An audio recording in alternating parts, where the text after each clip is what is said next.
Welcome to MedEvidence, where we help you navigate the truth behind medical research with unbiased, evidence-proven facts, powered by Encore Research Group and hosted by cardiologist and top medical researcher, Dr. Michael Koren.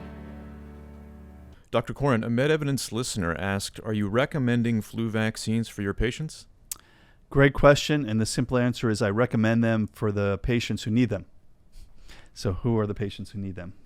Well, again, with all vaccine type of decision making, you look at risk versus benefits.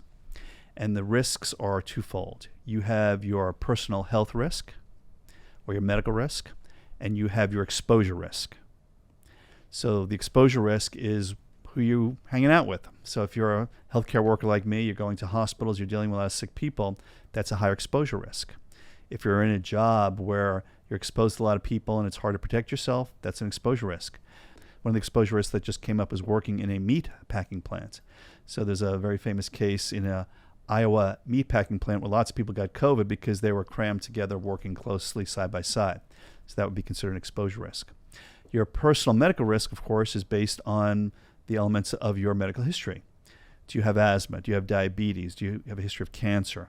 People who are in that situation should be more likely to get a vaccine to protect themselves. If you're a healthy person, you don't need to necessarily get a vaccine because if you do get influenza, chances are it's not going to be too severe.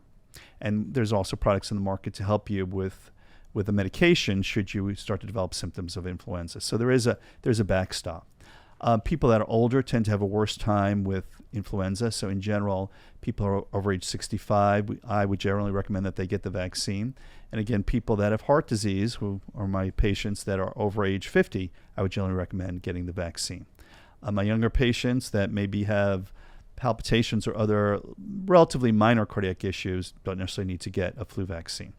So again, look at your medical risk, look at your exposure risk, work with your doctor on defining that risk, and then make that decision with your physician. But for my patients, the high-risk people do get it.